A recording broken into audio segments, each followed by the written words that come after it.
प्यारे बच्चों, आज हम लोग पढ़ने वाले हैं अम्लीय वर्षा के बारे में। किसके बारे में? अम्लीय वर्षा, जिसको इंग्लिश में बोलते हैं एसिड रेन। क्या बोलते हैं? Acid rain. एक्चुअली होता क्या है, हमारे पृथ्वी और वायुमंडल पर जो उपस्थित नाइट्रोजन और सल्फर है, नाइट्रोजन के ऑक्साइड और सल्फर के ऑक्साइड जब ये ऊपर चले जाते हैं तो ऊपर जाने के बाद ये जलवाष्प से अभिक्रिया करके एसिड का निर्माण कर देते हैं। किसका निर्माण कर देते हैं? एसिड का निर्माण करते हैं, जो बाद में बारिश के मौसम में बारिश के साथ यह एसिड आता है और उसी को बोलते हैं अम्लीय वर्षा। अम्लीय वर्षा का मतलब हुआ उस वर्षे में अम्ल की मात्रा रहेगी। क्या रहेगी? अम्ल की मात्रा रहेगी। और इसलिए कहा जाता है कि आपको कभी कभी जो बरसात का जब स्टार्टअप होता है, बरसात की जब शुरुआत होती है, तो हम लोग को नहाना नहीं चाहिए। हम लोग को नहाना नहीं चाहिए। हो सकता है आपको स्किन कैंसर हो जाए, लेकिन पुराने ख्यालात के लोग कुछ कहेंगे कि वर्षा में नहा लेगा तो क्या होगा, घमोरी उमोरी फूट जाएगा, कहते होंगे। लेकिन शुरुआत वाला एसिड रेन में नहीं आपको नहाना है। एक बार क्या हुआ, बहुत पहले की बात है, अमेरिका में एसिड रेन हुआ था, अम्लीय वर्षा हुआ था। लोग सब नहा सुना के कपड़े को लार कर बाहर में सूखने के लिए दे दिए, अंडरवियर बनियान को सूखने के लिए दे दिए। उस दिन क्या हुआ, एसिड रेन हुआ। जब लोग घर आए तो देखा था किसी का शर्ट जल गया, किसी का बनियान, तो किसी का अंडरवियर जल गया।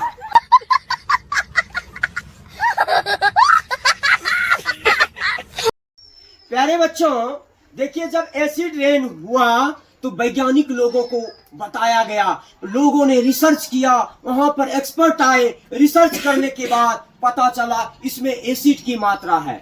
और उसमें पाया गया सल्फ्यूरिक एसिड और नाइट्रिक एसिड की मात्रा थी, जो उन सारे कपड़ों को जला दिया, बहुत सारे लोगों को जला दिया। जो शरीर पे, लोगों के शरीर पे पड़ा, कुछ क्षेत्र में पड़ा, ऐसा नहीं कि पूरे अमेरिका में पड़ा, तो उसको भी जला दिया।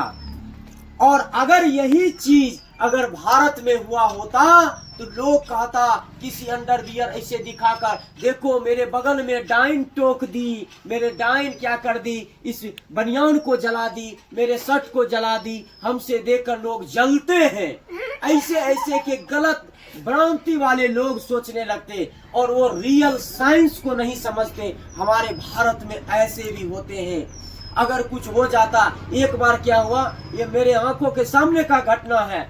कोई आदमी क्या किया, शादी का सीजन था, कोई आदमी गया वहां पर, हाथ में उस काला उला लग गया, उस पर क्या किया, गंजी में पोंछ लिया उसको, समझ रहे। तो लोग सब कह रहा था ना, गंजी को कोई अगर पोंछता है ना, काला टीका लगा देता है, समझे, तो कोई डाइन इसको में कर दी है, मंत्र मार दी, इसको नहीं पहनना चाहिए, जमीन के अंदर रख देना चाहिए। मैं चुपचाप सुन रहा था भाई, बोलो ऐसा नहीं कहता है, अपने ज्यादा बुझे छिए, ऐसा होता है।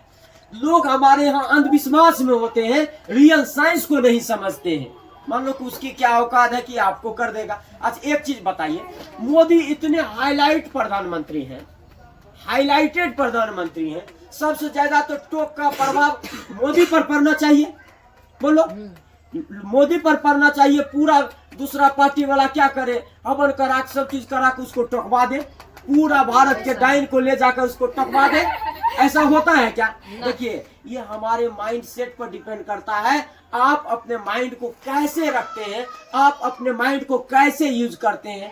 बार बार निगेटिव निगेटिव निगेटिव अगर आप अपने माइंड में थॉट डालते हैं, आप निगेटिव की ओर चले जाते हैं। मान लो कि हम ही यहाँ इंस्टीट्यूट मेरा चल रहा, दूसरा मास्टर का अमित गौरव मर जाए, डाइन से संपर्क कर लेगा, कहेगा अमित गौरव को टोक दो, अमित गौरव मर जाए। क्या मर जाएगा अमित गौरव? इतनी उसकी ताकत है, हमको मार देगा? ये नहीं, हम साइंस जानते हैं, तोरे टोकने से कुछ नहीं होगा। मेरा माइंड सेट है, हमको अपना माइंड को कैसे कंसंट्रेट करना, ये मुझे अपने आप आता है, समझ ले। इसीलिए रियल चीज को समझना है, साइंस को समझना है। Okay, thank you.